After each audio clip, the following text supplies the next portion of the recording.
Hello दोस्तों, good morning. स्वागत है एक बार फिर से आप सभी का एमजेड एजुकेशन में। साथियों, आज है 10 नवंबर और आज की वीडियो में हम लोग बात करेंगे 10 नवंबर 2025 के most important daily current affair के क्वेश्चंस के बारे में। पूरी वीडियो ध्यान से देखिएगा, पूरी वीडियो डिटेल से आपको समझाई गई है।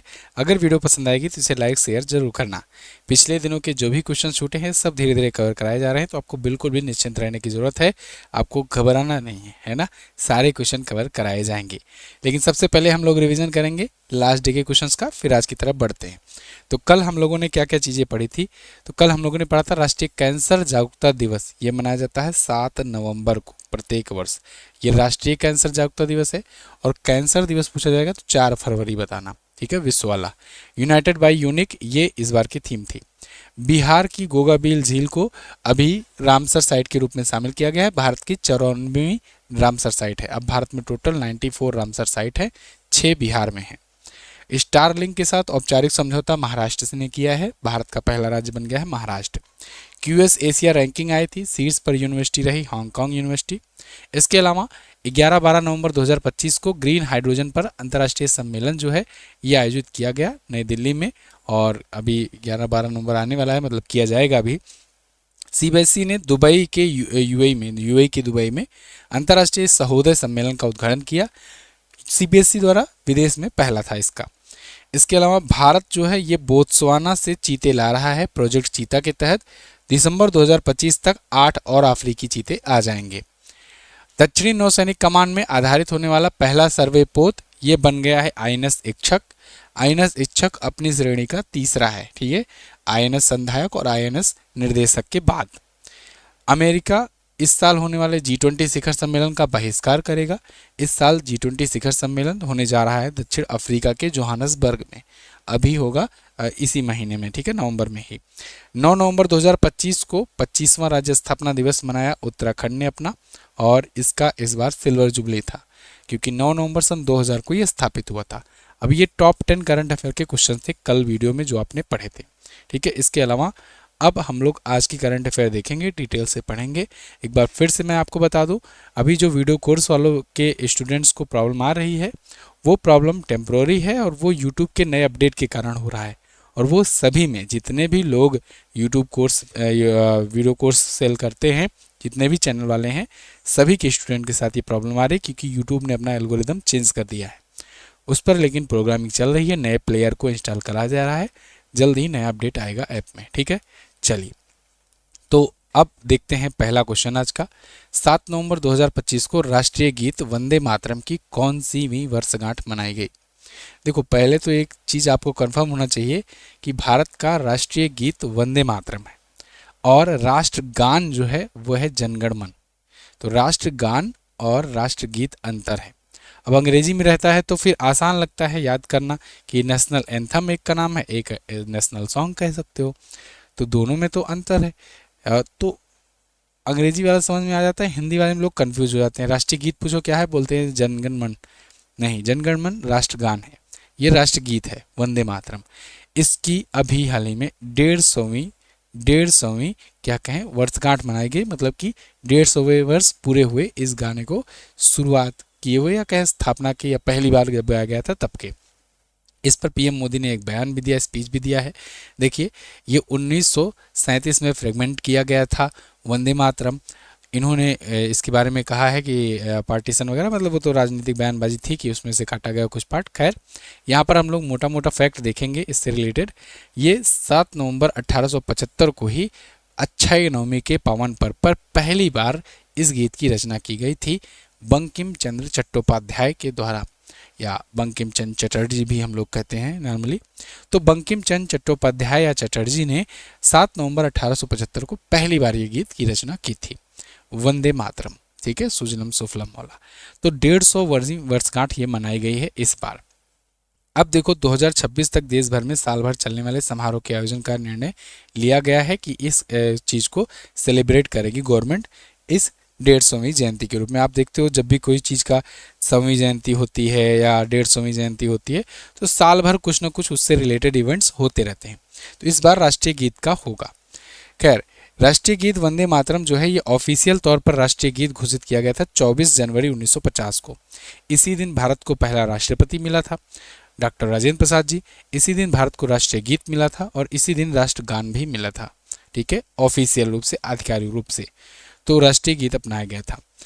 1896 में पहली बार भारतीय राष्ट्रीय कांग्रेस के अधिवेशन में ये गाया गया था, 1896 में। वंदे मातरम पहली बार साहित्यिक पत्रिका बंग दर्शन में शामिल पब्लिश हुआ था और धारावाहिक के रूप में। फिर उसके बाद आनंद मठ नाम के उपन्यास में से शामिल किया गया था। तो ये भी दोनों क्वेश्चन पूछे जाते हैं। 1882 में एक स्वतंत्र पुस्तक के रूप में ये प्रकाशित हुआ आनंद मठ में, ठीक है, एक इंडिपेंडेंट बुक के रूप में, क्योंकि ये आनंद मठ उपन्यास था। तो ये रचना हुई थी 1875 में, ये बात ध्यान रखना, ठीक है जी। अभी राष्ट्रीय गीत से संबंधित सारा कुछ आपको पता चल गया। चलिए अगला, IUCN द्वारा प्राकृतिक विश्व धरोहर स्थलों की नवीनतम वैश्विक समीक्षा में किस राष्ट्रीय उद्यान को अच्छा का दर्जा दिया गया, गुड का दर्जा दिया गया है? तो देखिए अभी हाल ही में IUCN ने विश्व धरोहर स्थलों की समीक्षा की है। अब इस विश्व धरोहर स्थलों की समीक्षा में भारत का जो है एक धरोहर स्थल है जो कि राष्ट्रीय उद्यान भी है, वो है Kanchenjunga national park. Kanchenjunga national park UNESCO की वर्ल्ड हेरिटेज साइट में शामिल साइट है। देखो अपने पास आप जानते हो 44 विश्व धरोहर स्थल हैं जो यूनेस्को की लिस्ट में शामिल है। इस 44 में ना 36 तो जो हैं, 36 जो हैं ये हैं कृत्रिम यानी कि मानव निर्मित। ऐसे धरोहर स्थल जिनको मानवों ने बनाया है तो वो मानव निर्मित हो गए। और 7 जो हैं ये हैं प्राकृतिक, 7 प्राकृतिक विश्व धरोहर स्थल हैं। एक जो है वो मिक्स कैटेगरी में है, इकलौता जो है वो मिक्स कैटेगरी में है और वो है कंचनजंगा। कंचनजंगा नेशनल पार्क ये कुछ मानव द्वारा भी निर्मित है और कुछ नेचुरल भी है, क्योंकि भाई नेशनल पार्क है। तो ये 36 + 8 = 14, ये हो गया 44। टोटल 44 यूनेस्को विश्व धरोहर स्थल आज के टाइम पर भारत में हैं, 7 नेचुरल और एक मिक्स कैटेगरी में, ठीक है, ये बात याद रखना, क्वेश्चन बनता है। तो खैर कंचनजंगा नेशनल पार्क पर आते हैं। अब इसको IUCN जो होता है ये होता है international union for conservation of nature, ठीक है। इसके द्वारा आपको पता होगा जो विलुप्त होने वाली प्रजातियां होती हैं उनको लिस्ट किया जाता है, बाकी उनके संरक्षण के लिए प्रयास किए जाते हैं। IUCN की अभी बैठक भी हुई थी UAE में, तो इस पर भी मीटिंग हुई, कई सारी चीज़ें निकल कर के आई थी। इसमें आर्मेनिया वगैरह को शामिल किया गया था, है ना, नए देश के रूप में। तो ये भी मैंने आपको बताया था। तो IUCN ने ही अभी ये गुड का कैटेगरी में शामिल किया है, मतलब इसको गुड का दर्जा दिया है, ठीक। किसे? Kanchenjunga national park. कंचनजंगा है कहाँ पर? कंचनजंगा पीक आपने सुना होगा, चोटी सुनी होगी, उसी नाम से है। कंचनजंगा नेशनल पार्क वहीं पर है, सिक्किम में। तो सिक्किम राज्य भारत में है और उसी में ये नेशनल पार्क है।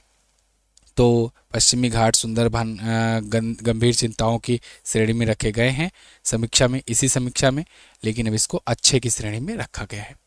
एकमात्र प्राकृतिक और विश्व धरोहर स्थल, ये एकमात्र प्राकृतिक नहीं है, एकमात्र मिक्स कैटेगरी का है, प्राकृतिक प्लस कृत्रिम, ठीक है, मिक्स कैटेगरी का। प्राकृतिक तो 7 है। तो इस 2016 में इसकी प्राकृतिक सुंदरता और सांस्कृतिक महत्व को संयोजन के लिए मान्यता दी गई थी राष्ट्रीय पार्क की। अगला, निम्न में से किस दिन विश्व रेडियोग्राफी दिवस मनाया जाता है? तो वर्ल्ड रेडियोग्राफी डे ये मनाया जाता है 8 नवंबर को। प्रत्येक वर्ष 8 नवंबर को विश्व रेडियोग्राफी डे मनाया जाता है। रेडियोग्राफी क्या होता है? देखो आपने देखा होगा जब आप मेडिकल ट्रीटमेंट के लिए जाते हो, कई बार आपको एक्सरे की ज़रूरत पड़ती है। एक्सरे में रेडियो बीम्स भेजी जाती हैं, एक्सरेज भेजी जाती हैं। तो वो जो प्रक्रिया होती है ना, ये रेडियोग्राफी के थ्रू ही हो पाती है संभव। तो रेडियोग्राफी में आपका फेफड़े का या बॉडी के किसी भी पार्ट में अगर कोई दिक्कत होता है तो फिर उसका पता लगाया जाता है, क्योंकि ये बीम भेजी जाती हैं, जो ये वेव्स भेजी जाती हैं, ये आर पार निकल जाती हैं स्किन के, लेकिन हड्डियों को पार नहीं कर पाती हैं, तो जिस वजह से उनका स्ट्रक्चर वहाँ पर बन जाता है। और अगर कहीं पर डिफ़ॉल्ट रहता है तो वो उसको सीधा सीधा नज़र में आ जाता है, ठीक है। तो रेडियोग्राफी की खोज होने के बाद से मेडिकल सेक्टर में क्रांति आ गई।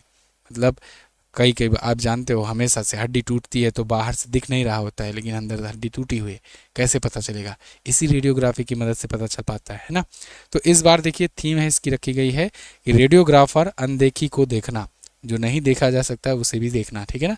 रेडियोग्राफर्स सीइंग द अनसीन, जो अनसीन है उसको देखा जा सकता है। खैर 1895 में विलियम कॉनराड रॉन्टेजन ने इसकी खोज की थी, एक्सरे की, और उन्हीं के सम्मान में ये दिवस मनाया जाता है। ओके, चलिए, रॉन्टेजन का नाम याद रखना, पूछा जाता है। महिलाओं को प्रतिवर्ष 12 दिन का संवेतन मासिक धर्म अवकाश देने वाला भारत का पहला राज्य कौन बना? तो ये बन गया है पहला राज्य कर्नाटक।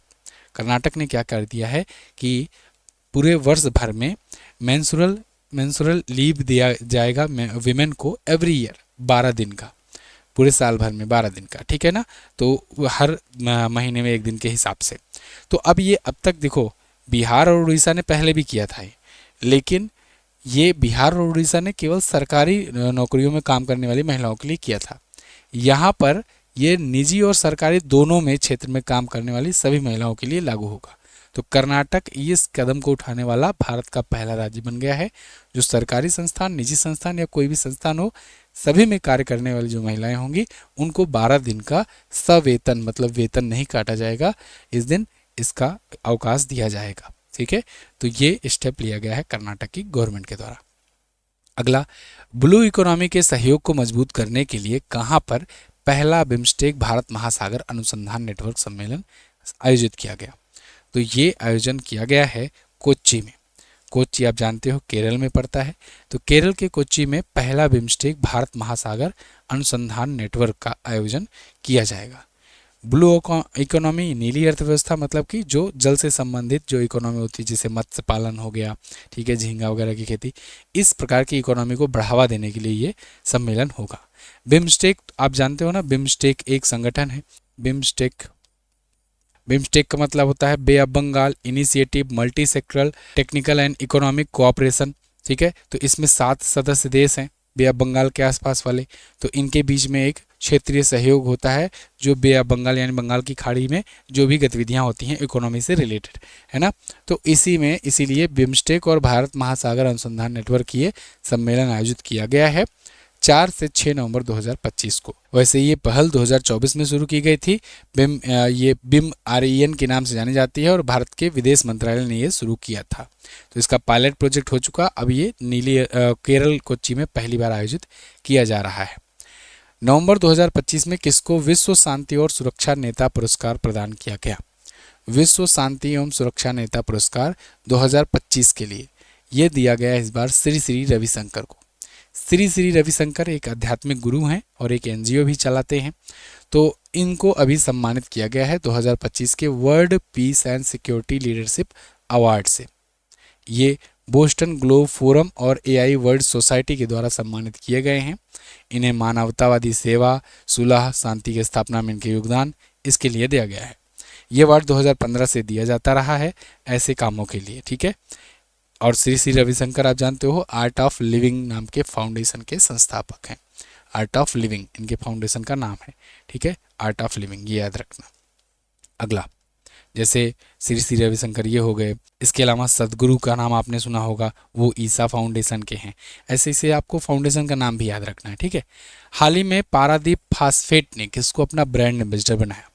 पारादीप फास्फेट एक तेजी से उभरता हुआ एग्रीकल्चर टेक्नोलॉजी एग्रीकल्चर ब्रांड कह सकते हैं। तो ये है, और इसने अभी हाल ही में अपना ब्रांड एम्बेसडर बनाया राहुल द्रविड़ को। तो पारादीप फास्फेट जो एग्रीकल्चर के रिलेटेड जो खाद हुए या कहें खास करके नैनो यूरिया वगैरह बनाने का काम करता है, तो उसने इनको प्रमोट करने के लिए राहुल द्रविड़ को ब्रांड एम्बेसडर अपना बनाया है। नैनो उर्वरक बनाता है। आप जानते हो नैनो उर्वरक या नैनो यूरिया जो भारत की खोज थी, दुनिया में पहला ऐसा देश बना था भारत जिसने नैनो यूरिया की खोज की थी। नैनो यूरिया भारत के इफ़को ने खोजा था। नैनो यूरिया एक क्रांति है। वो एक बोरी भर का यूरिया जो लगता है खेतों में, उसका मात्र आधा बोतल में ही काम कर देता है लिक्विड फॉर्म में, और उसके छिड़काव से ज़्यादा इफेक्टिवली वो फसलों तक पहुंचता भी है और ख़राब भी होने के चांसेस नहीं रहते हैं, और पोर्टेबल भी आसानी से हो जाता है। भाई एक बोरी भर का सामान एक बोतल में आ जा रहा है तो आसानी है पोर्टेबल का, है ना। तो ये भारत ने खोजा। तो अब भारत में और भी कंपनियां इसको बनाना शुरू कर दी हैं। ऐसे में ही नैनो उर्वरक जो है ये भी बना रहा है पारादीप, और जैविक विकल्प सहित जो भी इसके उत्पाद हैं इसका प्रमोशन अब राहुल द्रविड़ करेंगे। पूर्व भारतीय क्रिकेटर रहे हैं, कैप्टन भी रहे हैं भारत के। पारादीप फास्फेट की स्थापना 1981 में हुई थी। अगला, हाल ही में किसने वर्जीनिया की पहली दक्षिण एशियाई अमेरिकी और भारतीय मूल की महिला लेफ्टिनेंट गवर्नर निर्वाचित होकर इतिहास रचा? तो वर्जीनिया एक स्टेट है अमेरिका का। अमेरिका में आप जानते हो 50 स्टेट है। जैसे अपने भारत में 28 राज्य हैं, 8 यूनियन टेरिटरी है, ऐसे वहाँ पर 50 स्टेट है। इन 50 स्टेट में एक स्टेट है वर्जीनिया। इस वर्जीनिया में अभी भारतीय मूल की पहली महिला लेफ्टिनेंट गवर्नर निर्वाचित की गई हैं।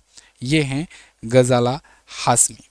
गजाला हाशमी ये बन गई हैं पहली भारतीय मूल की महिला और पहली दक्षिण एशियाई अमेरिकी, दक्षिण एशियाई, साउथ एशिया से भी ये पहली है। और सुनो, ये पहली मुस्लिम भी महिला बनी है, पहली मुस्लिम व्यक्ति भी बनी है एक्चुअली यहाँ की वर्जीनिया की बनने वाली लेफ्टिनेंट गवर्नर। ठीक है ना, जैसे अपने यहाँ गवर्नर होते हैं वैसे यहाँ पर भी होते हैं। अच्छा, ये अभी एक बहुत ज़्यादा नाम चर्चे में रहा, जोहरान ममदानी। इसको मैं अगले दिन क्वेश्चन में लूँगा, हो सकता है वहाँ से पूछ लिया जाए, मिस हो गया है आज, अगले दिन लूँगा जरूर। वो न्यूयॉर्क के बने हुए हैं, न्यूयॉर्क के गवर्नर हैं। आगे आने वाले टाइम पर मोस्ट प्रोबेबली ये देखा जा रहा है कि उनको प्रेसिडेंट का कैंडिडेट बनाया जाए। तो हो सकता है आगे आने वाले दिनों में ट्रंप वगैरह का कार्यकाल जब खत्म होगा, हो सकता है वो प्रेसिडेंशियल इलेक्शन में भी खड़े हों, क्योंकि जिस हिसाब से 10 लाख के वोटों के अंतर से वो जीते हुए हैं, वो एकदम बिल्कुल वहाँ पर भूचाल मचा दिया है। ट्रंप के लिए तो टेंशन पैदा ही कर दिया है। तो जोहरान ममदानी मेयर बने हैं न्यूयॉर्क के, वो भी आगे हम लोग बात करेंगे कल की वीडियो में अच्छे से। तो पहली दक्षिण एशियाई अमेरिकी लेफ्टिनेंट गवर्नर अब ये हैं भारत में जन्मी गजाला हाशमी। ठीक है, वर्जीनिया भी एक स्टेट है, मैंने आपको बताया। हाल ही में किस देश में वर्ष का सबसे शक्तिशाली तूफान काल मैगी आया? काल मैगी, काल मैगी जो आया ये फिलीपींस में तूफान आया है, और ये अब तक का इस साल का सबसे शक्तिशाली तूफान है फिलीपींस का। हालांकि फिलीपींस के साथ साथ ये अब वियतनाम वगैरह में भी नुकसान पहुंचा रहा है। अब तक 200 से ज़्यादा लोगों की जान ले चुका है, लेकिन इस साल का ये सबसे खतरनाक, सबसे भयंकर तूफान है, तूफान काल मैगी। ठीक है, वियतनाम से भी अब टकरा चुका है फिलीपींस के बाद। काल मैगी का नामकरण दिया है उत्तर कोरिया ने, साउथ कोरिया ने इसको नाम दिया है।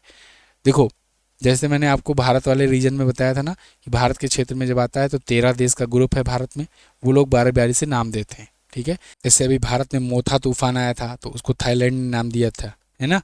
ऐसे ही यहाँ पर भी उत्तर कोरिया वगैरह यहाँ के ग्रुप में है, टाइफून वाले ग्रुप में। तो उत्तर कोरिया ने नाम दिया है, इसका मतलब सीगल होता है यानी समुद्री चिड़िया होता है, लेकिन नाम दिया गया है इसको काल मैगी। ओके, अगला, हाल ही में डीएनए की खोजकर्ता और नोबेल पुरस्कार विजेता जेम्स वाटसन का निधन हो गया। इन्होंने किस क्षेत्र में नोबेल पुरस्कार जीता है? आपने पढ़ा होगा ना डीएनए का डबल हेलिक्स मॉडल।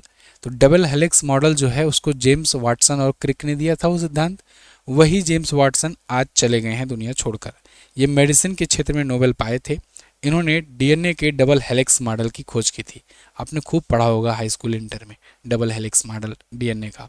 बहुत ही इनका मतलब ड्रास्टिक एक इन्वेंशन था। इसके बाद से पूरा चीज़ ही बदल गया।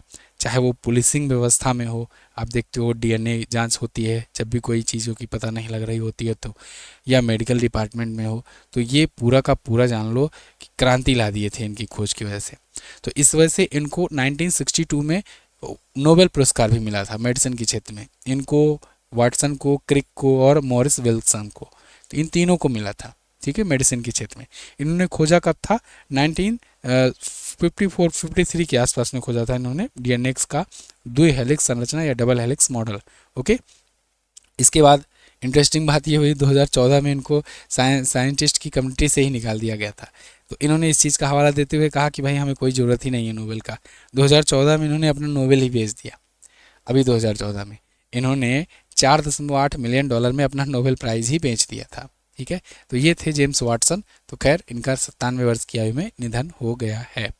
अगला, हाल ही में भारत के 91वें ग्रैंड मास्टर कौन बने हैं? तो भारत के 91वें शतरंज के ग्रैंड मास्टर ये बन गए हैं राहुल वीएस। राहुल वीएस होंगे शतरंज के 91वें ग्रैंड मास्टर भारत के।